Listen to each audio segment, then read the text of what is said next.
FY23 earnings press conference of TCS. We have online streaming happening across all our social media platforms, but of course we have the friends from media joining in right here in Mumbai. We're going to start with introducing the management, of course, as always. We have Rajesh Gopinathan, MD and CEO, NGS, COO, Hi. Samir Seksaria, CFO, and our CHRO, Milind Lakkar. Hi. And as always, again, the first opening remarks from our CEO, and we'll open the floor for questions. Thank you, Kritika, and welcome all of you again to our Q2 earnings conference. I went to see it on that one. All right.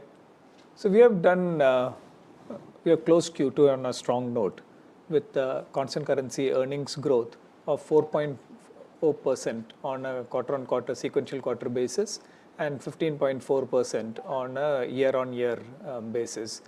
Most importantly, the growth has also come at good profitability. We've been able to improve our operating margin by 90 basis points, closing the quarter at an operating margin of 24%. And that has translated to our net profit also. This is a milestone quarter for us where net profit has crossed 10,000 crores for the first time, ending the quarter at 10,431 crores. Overall, from a financial perspective, a very satisfying quarter coming on the back of a series of good quarters that we have had over the last 5 quarters or so. When you look at a segmental basis, North America continues to power the growth, as also has been the case across the global economy. North America grew on year-on-year basis by 17.6%, ending the quarter at $3.73 billion. Coming to UK, despite the environment in UK, has surprised on the upside, growing at 14.8% on a Q-on-Q basis, driven by strength across BFSI and many other industry verticals also. So it's not a one-off that is driving the UK. It's a fairly well-distributed spread, with the BFSI forming bulk of it as in line with our business mix also. Europe has also come in quite strong at 14% plus on a quarter-on-quarter basis, and has seen a slight uptick on a sequential quarter basis also in Q2. I want to take the opportunity to call out Latin America. We started our operations in Latin America 20 years ago. And as we mark the 20th anniversary, I'm very happy to say that our Latin American operations have crossed $1 billion in revenue. We are now present across 9 countries in Latin America. When we report our geographical market revenue, we report only the revenue that we do for customers inside Latin America. But we also service many of our global customers out of Latin America. So this $1.1 billion includes both what we do for customers in Latin America, as well as what we do with Latin America as a delivery location for our global customers. When you look at it from a vertical industry perspective, BFSI continues to deliver strong growth. We're growing at 13% on a year-on-year basis. And all our large segments, I said, North America from a geographical perspective, from a vertical perspective, BFSI, retail and CPG. In fact, we also report travel and hospitality inside retail CPG. That has also had a very strong uptick. And we see that strength across retail as well as on the life sciences healthcare side also. The growth momentum is also reflected in our client metrics, with customers from whom we make more than $100 million revenue per year going up by 59. These metrics, of course, also get impacted by the strength of the US dollar, so that our international customers, sometimes their size is underreported when we look at it from a $100 million perspective. But even so, very healthy set of numbers on that. In terms of talent, TCS continues to be a preferred employer, and our ability to attract talent continues at pace. We added close to 10,000 net addition in this quarter, ending the quarter at 6,16,171 associates. Our focus on research and innovation continues at pace. We now have more than 6,900 patents outstanding or applications outstanding. And in this year itself, we have filed more than 753 patents. More importantly, in terms of granted patents, we have now crossed 2,500 with 2,560 patents, which is a growth of 460 patents. So we are now getting granted patents at a rate of more than one every calendar day. So that investment in research and innovation is really starting to kick in, and you see that that effect coming through as we keep on focusing on our intellectual property and the whole portfolio of solutions that we are building around it. So net, very strong quarter. Quarter characterized by good demand resilience across all our markets. We have closed a TCV of $8.1 billion in this quarter, and we see demand momentum across almost all our operating markets. Of course, the environment is challenging, and it requires all of us to remain very vigilant. And we are, I think we have once again demonstrated that our full services portfolio of services and our focus on both growth and transformation as well as cost and optimization inside our service portfolio is very relevant to different customers who are at different points of their own evolutionary journey as they deal with this volatile and challenging environment. I think the results of this quarter underline the importance of this kind of a distributed portfolio of services that we have, and our ability to stay relevant to customers across all cycles of their growth journeys and as they deal with the challenges in their businesses around them. So with that, I will take a pause here, and we will be happy to take questions.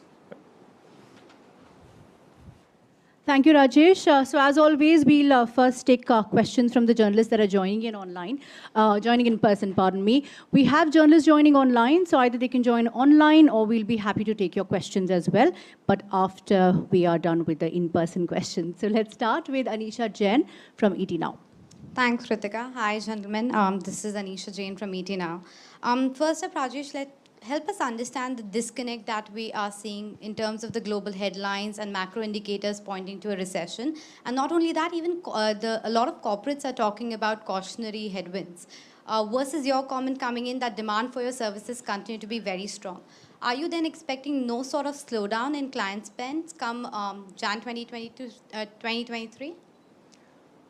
What is important is that what COVID also proved was that technology is at the core of transformation, whether it be on the growth side or it be on the efficiency side or on the resilience side. So across all three dimensions, technology is the core. It's also important that we have built our portfolio to be relevant to customers across the full spectrum of all three of these challenges. So that's where the strength that we are experiencing is coming from. But of course, the overall environment, as I said, we need to remain very vigilant and bears watching. We are, at the end of the day, very focused on a set of customers that we serve. And we try to stay very relevant to those customers and make sure that we are within them. What happens next year in terms of budgeting, we will get to know only 3 to 6 months down the line. It will be early next year. Any indication from the client conversations? No, we have also shared with you last quarter also that there is a increasing sense of caution that is in the discussions that we sense. But we have told you last time that it is not yet materialized into our order pipeline, and that continues to be the case now also. So there is that increasing sense of caution. There is that increasing sense that we need to be wary of uncertainties. However, I believe there is space if we are staying close to find opportunities for growth. But will we be totally insulated? Very difficult to say. But our intent will be to stay very close to the customers and carve out a niche for ourselves and then minimize the impact of volatility, which quite possibly could come. NGS, the deal wins this time around were quite steady at $8.1 billion. Could you specifically talk to us about how Europe is doing as a region, and even in terms of vertical, how's been the order inflow in BFSI and retail, given the kind of headlines that we have seen from global banks or the retail corporates as well?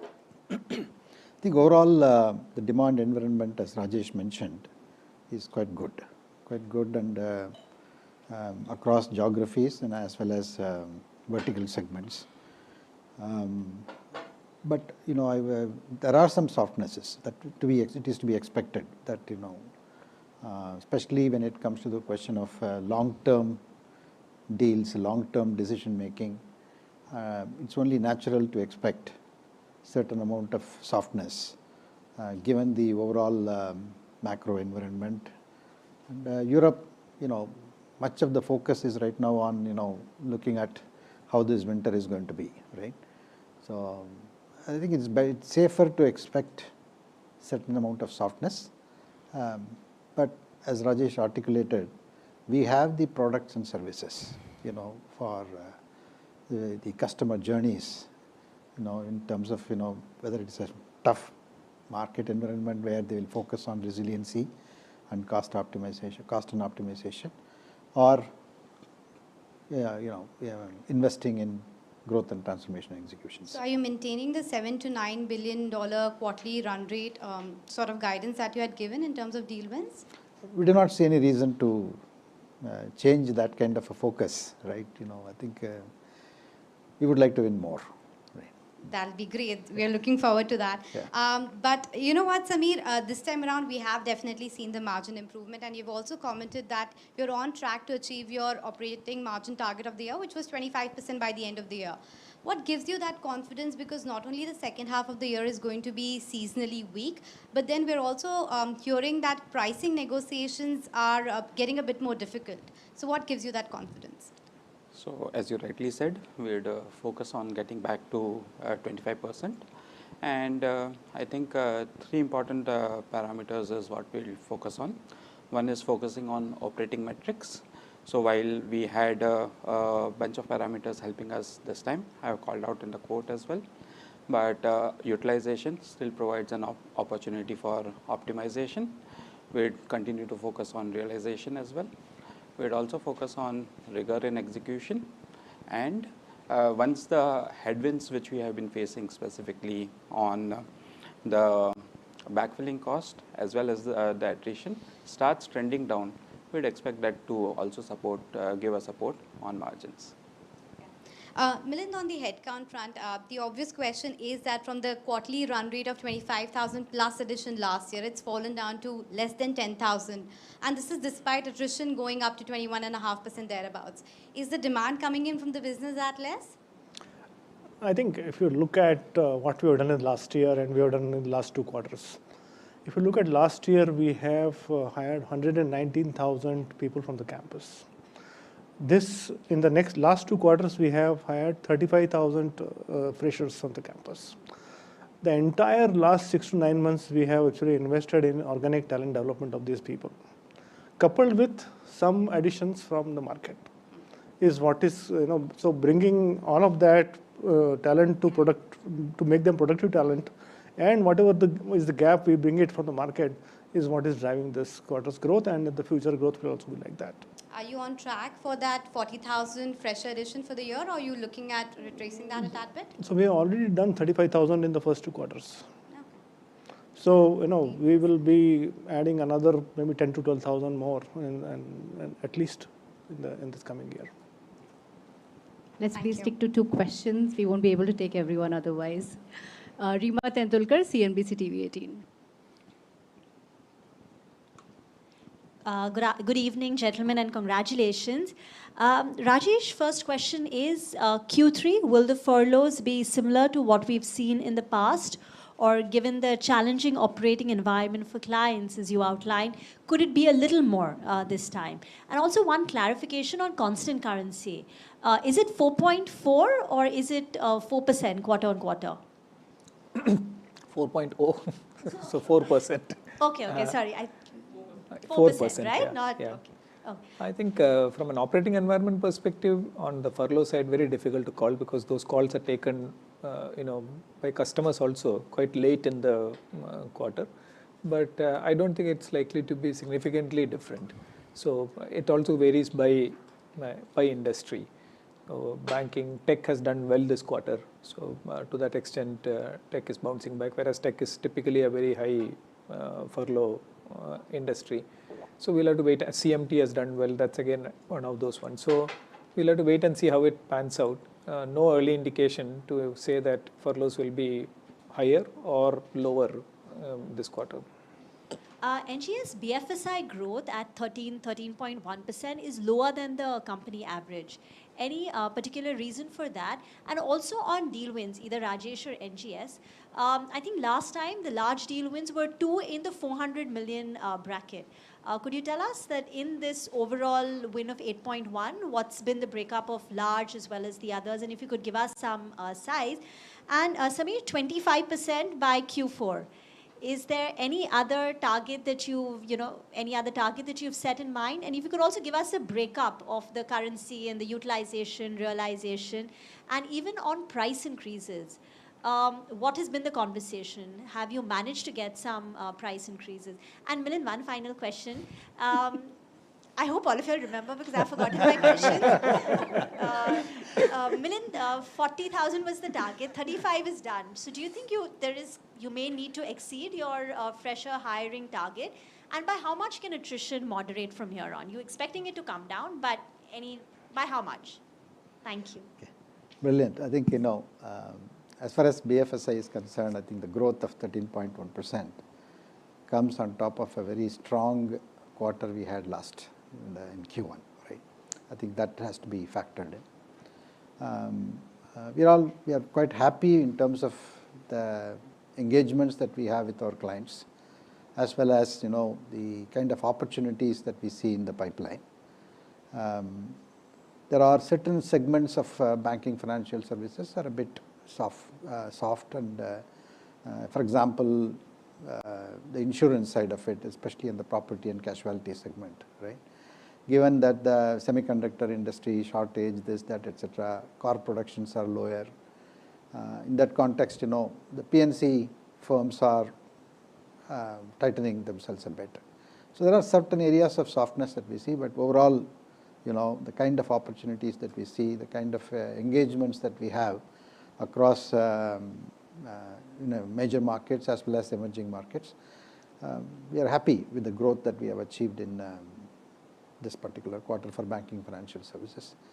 Number of transformation engagements on which we are engaging, and we hope to win all of them because they are really playing to our strengths, and we believe that we can add significant value to markets as well as to our current customer segments, be it in the area of securities or payments or even the retail banking and wealth management. They're all doing well for us.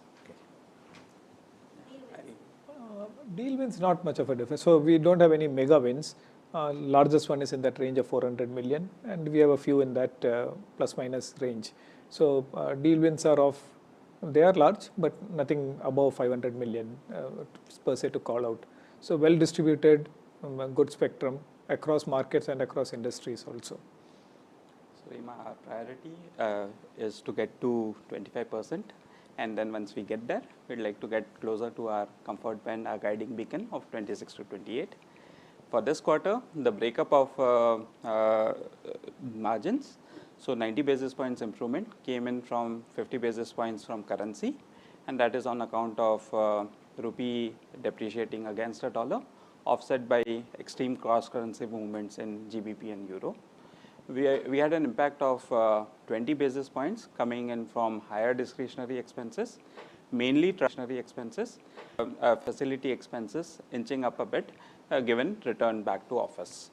And that was offset by operational efficiencies coming in mainly from pyramid, fees to external consultants starting to trend down, and productivity linked realization benefit. Specifically on pricing, we have had a realization improvement, as I just said, On pricing, on case-to-case basis, we are seeing increased conversation and pricing improvement, but not at a portfolio or a basket level.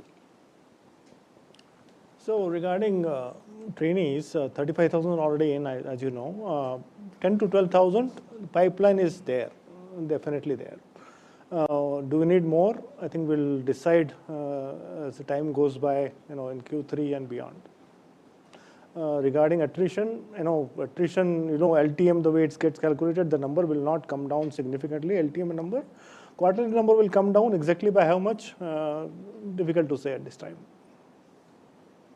Sajid Mangat from BQ Prime. Thank you. Rajesh, you got a good set of numbers this quarter, but your commentary speaks about environment is challenging. That's what you said. If you can elaborate, when you say environment is challenging, in what sense, which geographies, and is it decision making is become challenging, or is it execution or supply side? How is it? And then followed by second. Sure. No, the supply side is easing out. So the operational challenges from our perspective is not very high. Supply side is easing out. Technology portfolio is stable. So it's not that we are investing in something new and we need to catch up with it. So our operating environment is quite stable. I'm talking more from a customer perspective, and not very different than what you would guess. So Europe is an uncertain environment. Like NGS said, we've got to wait and see how the winter pans out.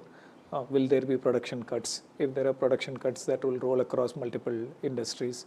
US is overall very strong, but supply chain disruption has resulted in insurance, especially on the PNC side, having the housing market, the new housing starts are low.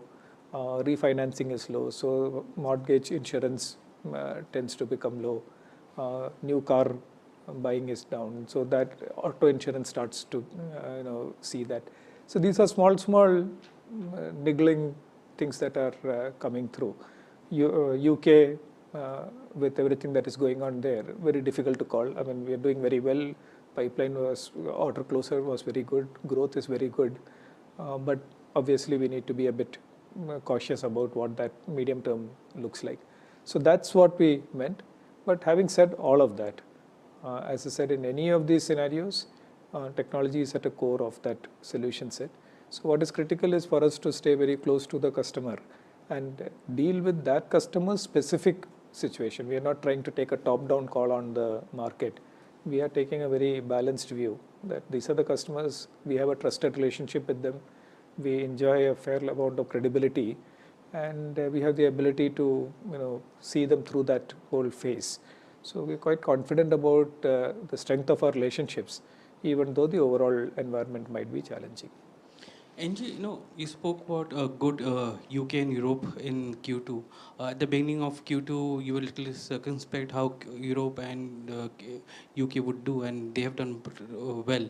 Where is this buoyancy coming from, and do you see ahead Q3, Q4, could be challenges coming into that market? I know one of the insurance deal which you did in UK that has helped you in this quarter, but going to Q3 and Q4, you see that buoyancy continuing. And secondly, manufacturing on a Q2Q basis is 1.5% jump in revenues for manufacturing. Do you see manufacturing could be a pain point given the kind of situation which we have in Europe?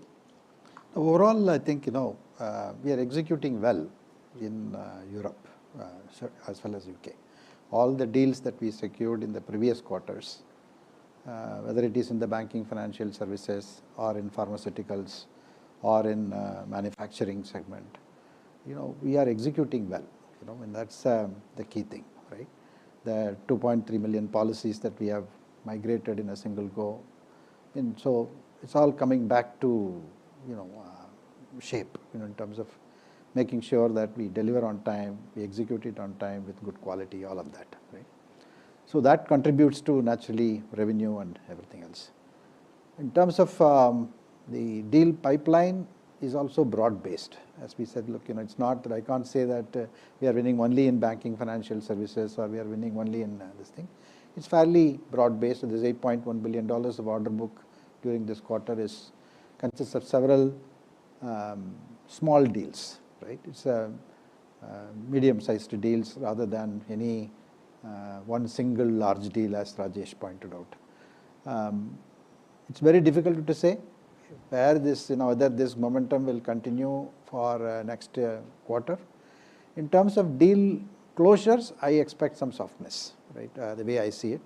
But in terms of the order book that we have, and then we have to execute it and delivering it, I think we are confident that we'll be able to execute it and deliver it in the coming quarters. That's not the issue. But whether the large deals that we are pursuing, whether the deal buoyancy, the decision making on that will continue, especially in Europe, is something that we'll have to wait and see.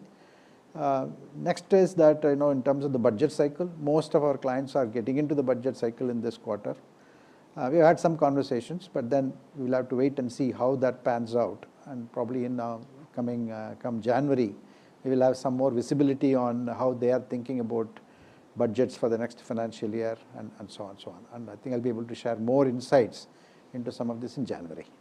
Samir, more than 110,000 recruitments last year, 35,000 in first 2 quarters.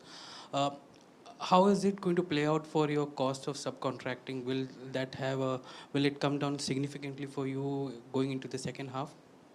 So we have seen our subcontractor costs starting to trend downwards, and we expect that to continue, especially so when the supply side challenges which we are talking about, they start to ease down upon, then reliance on subcontractors should also equally start to trend downwards. Well, you spoke about the fact that you have peaked in terms of attrition in Q2, but you also mentioned that on an LTM basis the fall may not be significant. When do you see attrition coming down sub 20% on an LTM basis? That's a big one, but the point is we are seeing a good significant change in the numbers which are coming in. And if you do mathematics, just pure mathematics for the 4 quarters, it will still not be significantly down because of the way it's calculated. So it is, even after 4 quarters, you will see a number which may not be very close to what we are aspiring for, but it will come down significantly. It will come to 20. It will take at least 4 quarters to get to that point. It will, because of the way it's calculated. But our overall numbers of number of people coming down every quarter will come down. Will come down significantly. Dibangana from Money Control. Hi, congratulations firstly on the great set of numbers. So my first question to Rajesh sir,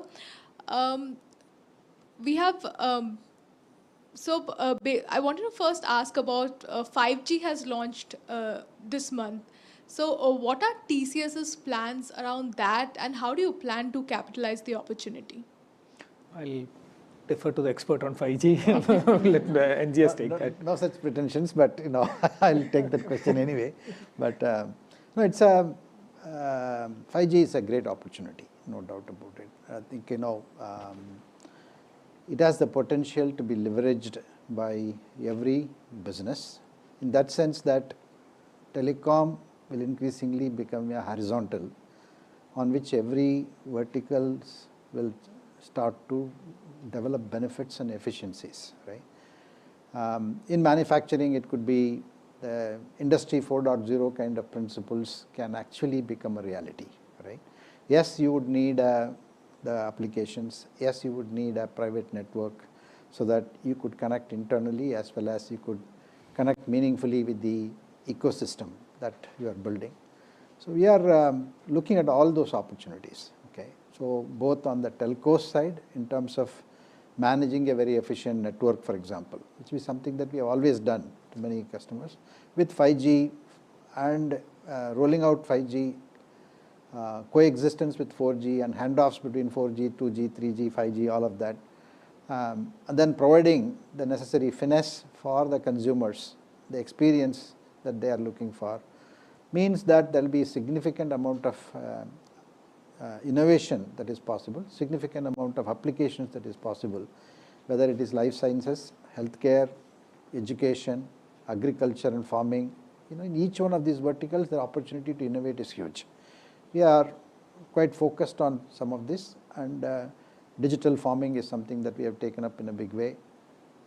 Manufacturing efficiencies, logistics area, how do we automate, how do we really work with robotics and 5G together. There are many such solutions that we have built, and we'll have to go and work with the corresponding industries, make sure that we leverage the private network that either they deploy or put everything together and then make a mark for ourselves in the 5G area. Right.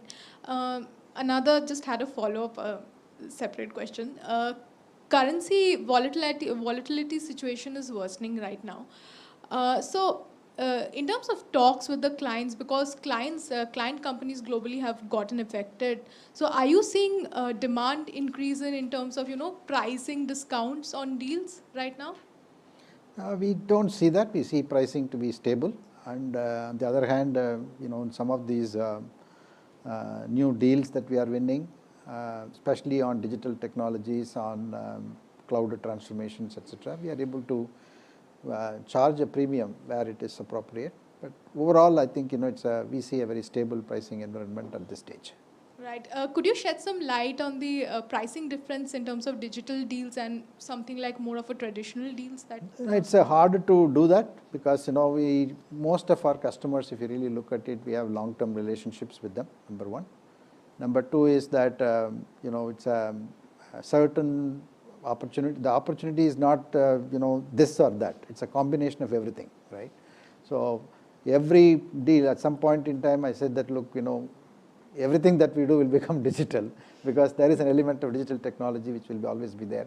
It's very hard to segregate these two, but we are happy that we are able to stitch together the overall solution, leveraging the traditional as well as digital technologies, and then make the value proposition count for TCS as well as for our clients. Thank you.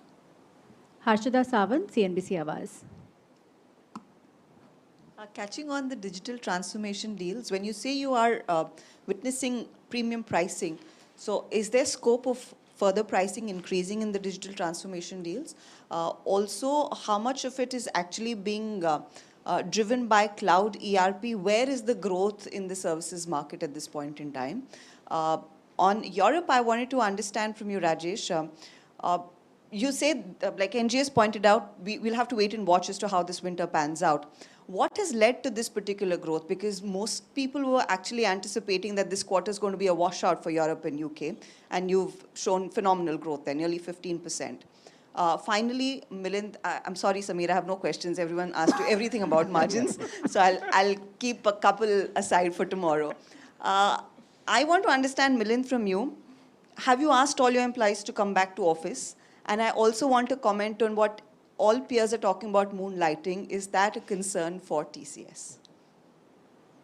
Yeah. Well, what was the first one? Digital. Digital transformation. Is there scope for further premiumization of pricing? As I said, we have to look at the opportunity to increase price. If it is there, definitely we will do it. Right? Please don't think that we are not going to improve pricing. Right? We are always on the lookout for increasing the pricing, and then it's a function of the value that we are putting together overall.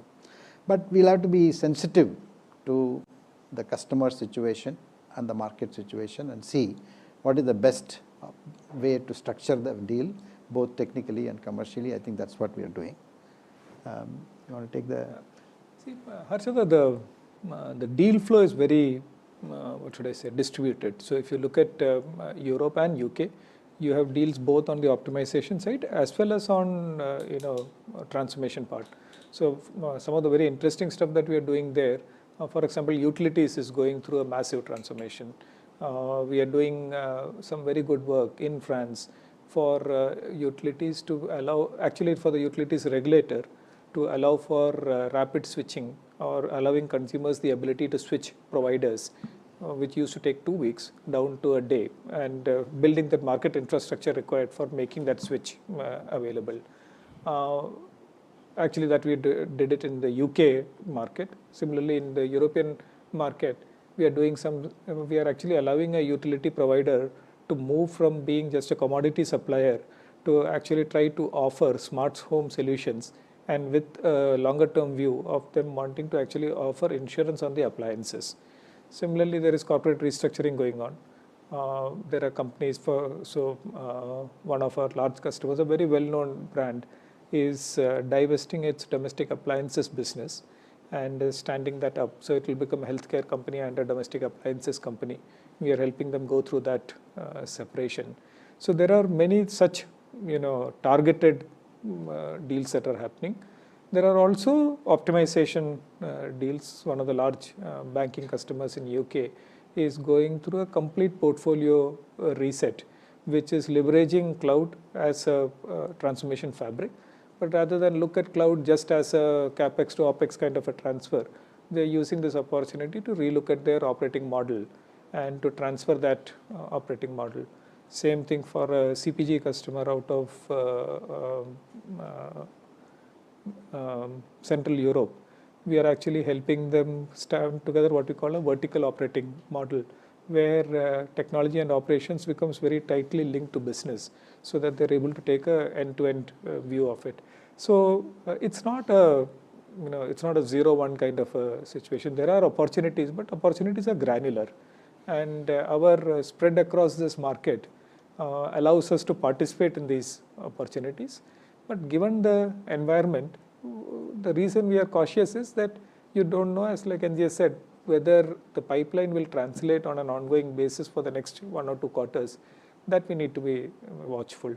There's a big unknown that exactly how will that energy crisis pan out. If gas becomes an issue, you could see large production shutdowns across Europe. Though that will have a ripple effect. It is not just one industry, because that feeds into many industries. So those things we'll have to wait and see. But the market opportunities are there, and we have the presence and we have the credibility. So we are able to participate selectively. How it adds up, we'll wait and see. So I have a very quick follow-up. You don't sense this kind of caution when it comes to US at this point in time at all, do you? No, US, as I said, Could it be down a couple of quarters down the road?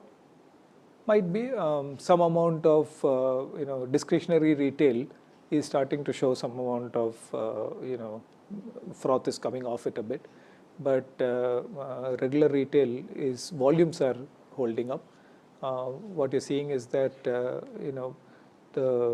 so we'll have to wait and see whether it comes down onto regular retail.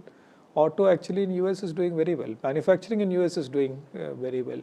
Utilities is going through a major transformation. Airlines, travel, transportation, hospitality is zooming. I mean, they are at all-time highs. So US as a market is in a very good place. Insurance is the only one, but that is actually a very odd situation. But there is cautionary tale. As I said, housing starts are off. So those kind of things show that some amount of some red flags are out there that require watching. But again, our approach is stay close to the customer, look at individual opportunity and take a call on it. Actually, we are not very good commentators on the macro because we don't have a zoomed out view. We only have a very narrow view, and that's where it is. All right, Harshada. See, all our seniors are coming to office. Seniors moonlighting नहीं करते, उनके पास time ही नहीं होता है. All our seniors are coming to office. All our the remaining staff is actually we are rostering all of them. Every project is rostering all of them, and today the situation is 1/3 of our workforce is coming to office at least 2 times in a week. Okay, so that is about, and this number, sir, will continue to increase. There's a lot of excitement about coming to work in a lot of people. Every day I'm seeing a lot of pictures and videos about how people are happy coming back to work. So I'm very excited. I'm very happy about that. Regarding your second question on moonlighting, TCS has a long-term commitment towards its employees, and employees also have a reciprocal commitment towards TCS.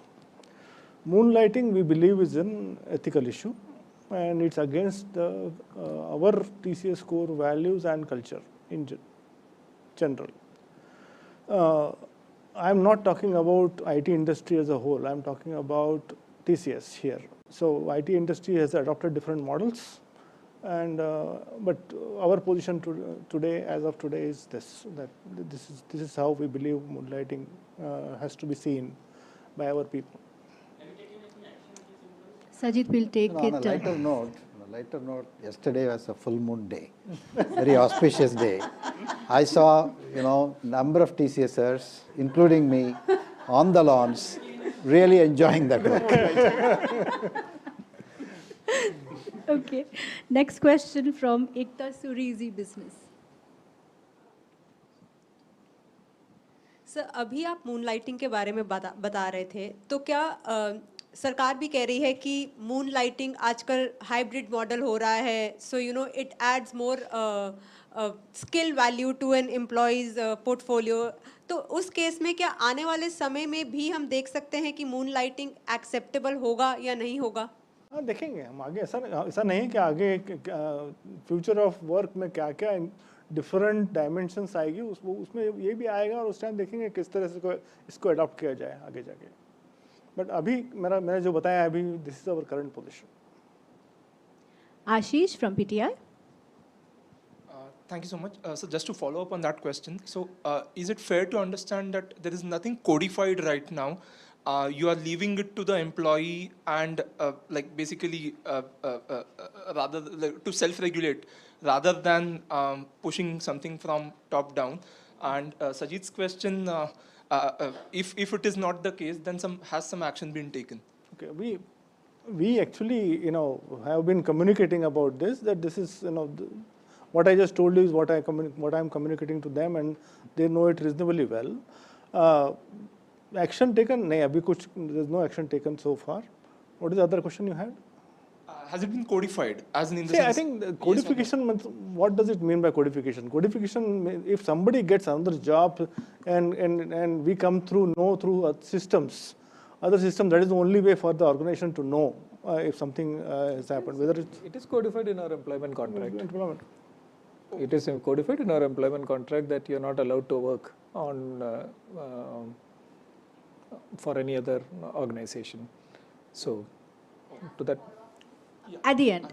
Yeah, and second question, NGS sir, you mentioned about longer term visibility being a problem for decision makers.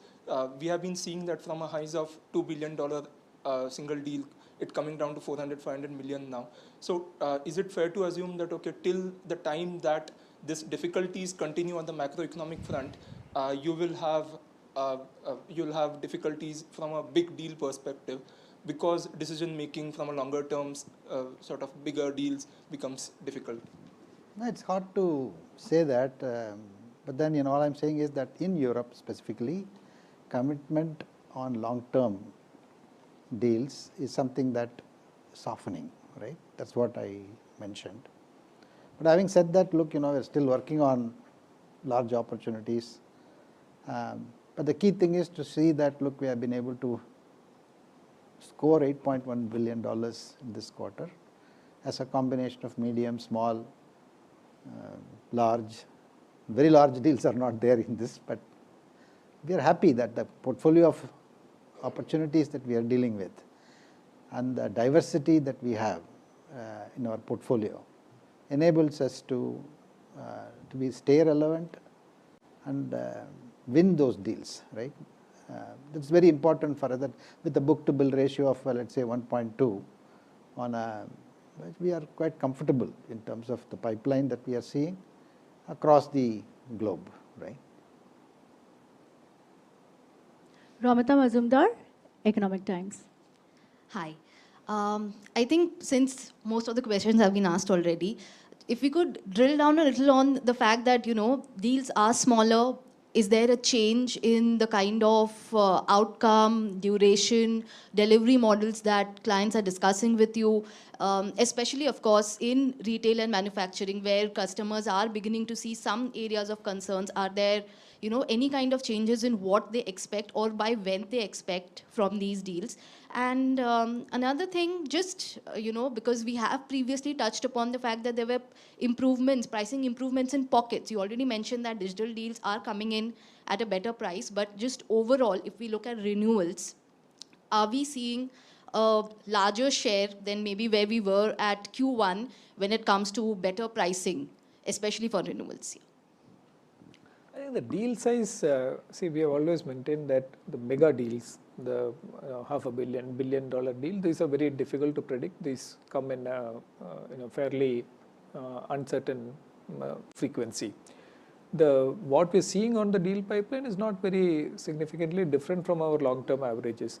There are a few deals in the hundreds of millions. There are deals in the 50s, and then a very long tail of small deals, which is the long-term model or long-term average. So I have not seen any significant reduction in the deal size. Like I was explaining into Harshada's question, our ability to stay engaged with customers and keep on converting small opportunities, that starts taking a greater urgency when we start seeing a market that is slightly unpredictable or softer. So it's more of how the sales behavior changes on the field, right? You will keep on picking up what you have, because customer engagement and staying connected to the customer and picking up what's on the table becomes more important than trying to cook some major one. But that's a fairly healthy, and also that plays to our strength of having that market coverage and having the ability to actually pick up that. And so keep that in mind, that it's not a sign of what happening to the demand. It's more a sign of how the behavioral change that is normal. What was your other second half of the execution model? Execution model, no. And we pride ourselves for having the full spectrum. Outcome-based pricing, large transformation deals delivered on outcome basis, even what NGS was saying earlier, platform-based models where we are taking business outcomes on a transaction basis, all the way to regular outsourcing and regular T&M led models. And we are seeing, that full spectrum continues to be of attraction to our customers. Many of our large customers, you will find different engagements executed using different contract vehicles. Not meaningfully. Pricing also not a meaningful shift. As these contracts are coming up for renewal, we are typically able to enforce the COLA requirement because inflation is such a major and well understood and well accepted phenomena. So COLA factors are being able to be enforced. We are sometimes able to offset some other discounting or some other terms that we might have agreed on in the past. We take that off. So it's not, a contract negotiation is not just price based. There are multiple commercial terms. Net contract terms are becoming easier for us in the current set of renewals, and that might come through sometimes in pricing, sometimes it might come through in some other risk reduction methodologies, terms, or a full spectrum that is available. Just to follow up, by how much has maybe the duration for discussions, deal discussions and closure, how far has that changed? That's I don't have a quantified answer to that, but our total pipeline is growing a lot faster than our qualified pipeline. So that's always an indicator that there is that slowing down on the.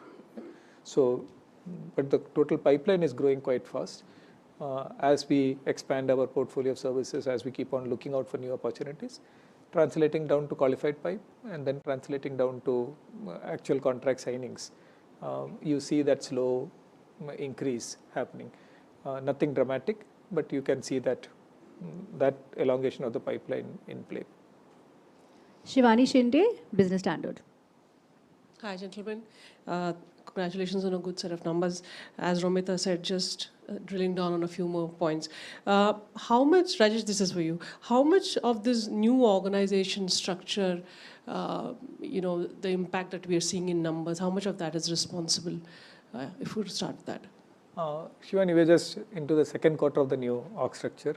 I don't think number-wise the new org structure is quite there to be.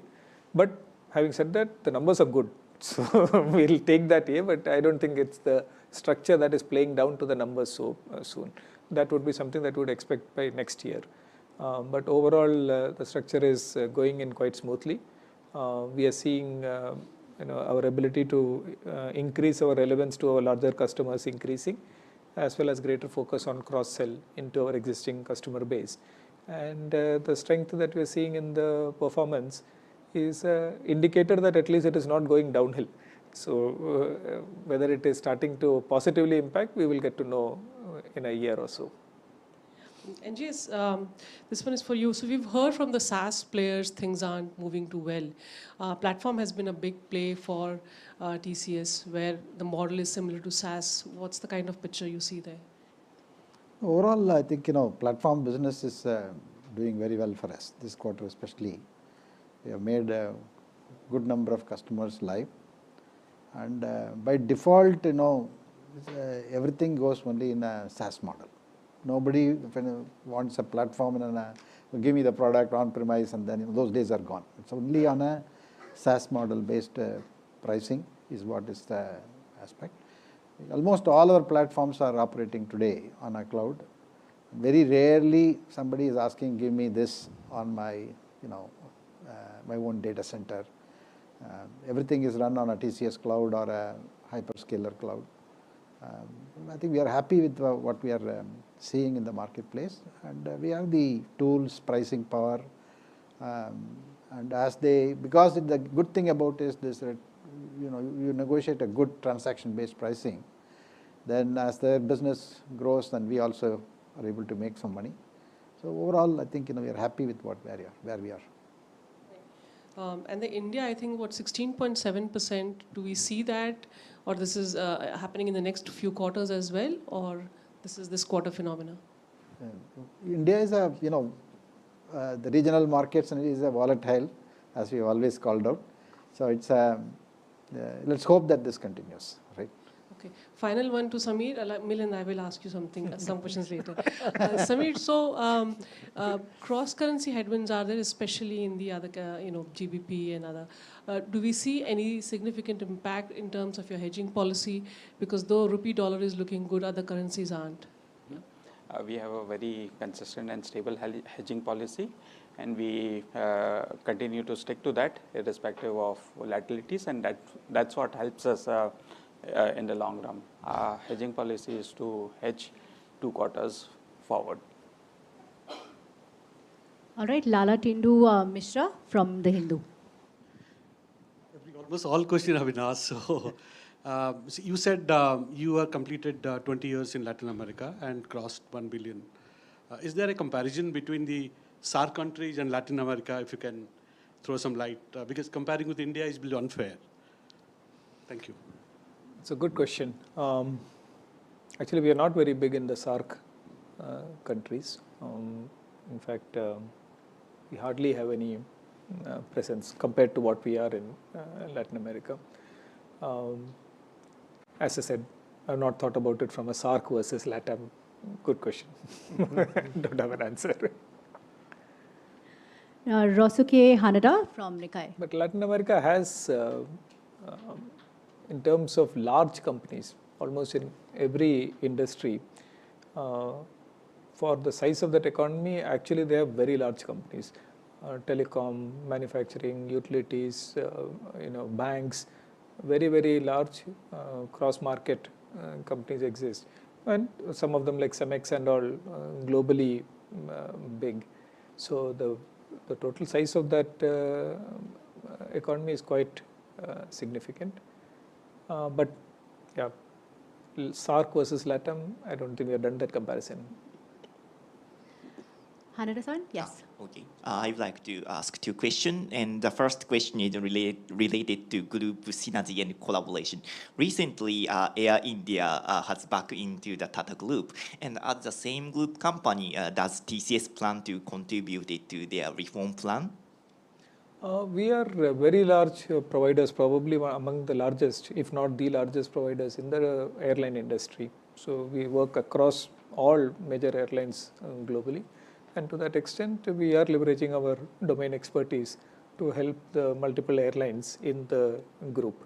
So we are participating, but it's a much larger transformation effort that is currently on, and we hope to contribute and support it in any manner that we can.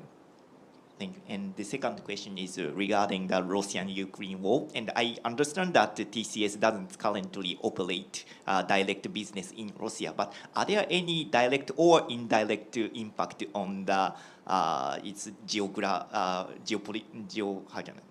some geographical portfolio of the TCS by the current situation of Russia and Ukraine? No, we don't have any, we don't have direct operations. We had customers who had, global customers who had a footprint, and as they exited, some amount of business impact was of course there. But I think that is, well in the past, and we have not had any. So we have neither delivery presence in that country nor any local customers in that country.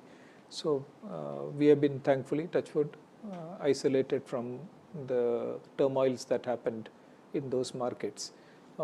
Indirect impact in Europe, of course, Europe is a very large market for us, and like we have been discussing here, the conflict has huge impact on Europe, and from there we have inherited impacts. Thank you.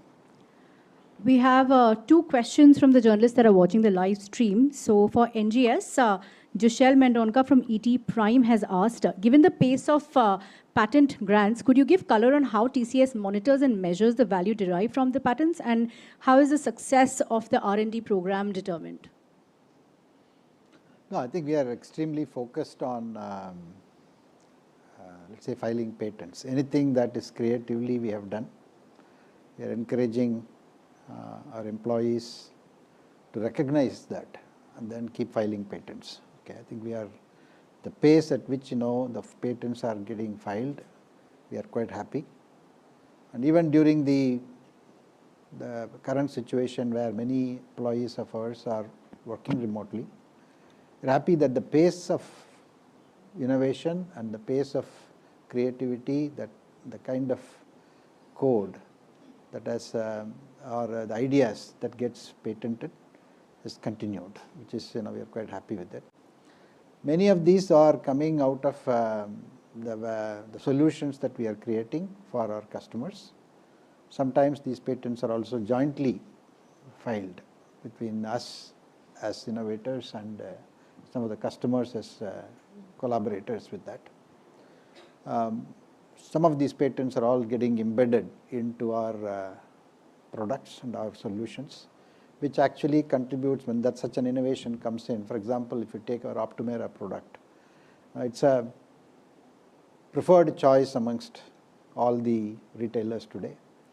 If you take OmniStore, again, it's again a preferred choice amongst retailers who wants to reimagine the front side of it, the stores aspect of it. So the value that some of these patents come out is through the license fees that we are getting out of this. We have not, at this point in time, looking at going and seeing that, look, whether this patent is something that we can leverage and then go and see who is using this kind of technology, whether should we cross-license this, etc., etc. So that's not something that we are focused on at this point in time. Clearly, the organization, there is a momentum, we enjoy that momentum, and we just want to create more and more patents and keep filing it. And a final question from Setu Raman from Reuters. That's for you, Milind. What's the hiring plan for US and Europe for the company vis-a-vis India? And what's the fresher hiring outlook for next year? Is the company seeing a meaningful reduction if you compare it to the amount of freshers that were onboarded last year? Our hiring for US and Europe completely depends on the demand in that particular quarter. We definitely do hiring of trainees in the US, 2,000 to 2,500 trainees every year. That would continue, but experienced hires demand depends on the business demand. Hiring depends on the business demand as such. Second question was? Second question was specific to freshers, if there's going to be a Fresher. number. We actually, have for FY24, the NQT process is already on, and we have 500,000 registrants for our national qualifier test for next year. So, we have a significant pipeline. I'm very excited to basically have so many kids participating and becoming part of TCS. Thank you, gentlemen. If anyone has further questions, please send this to us. Everyone here in person, join us for snacks. And to all those joining in the live stream, thank you so much for watching. Have a good evening.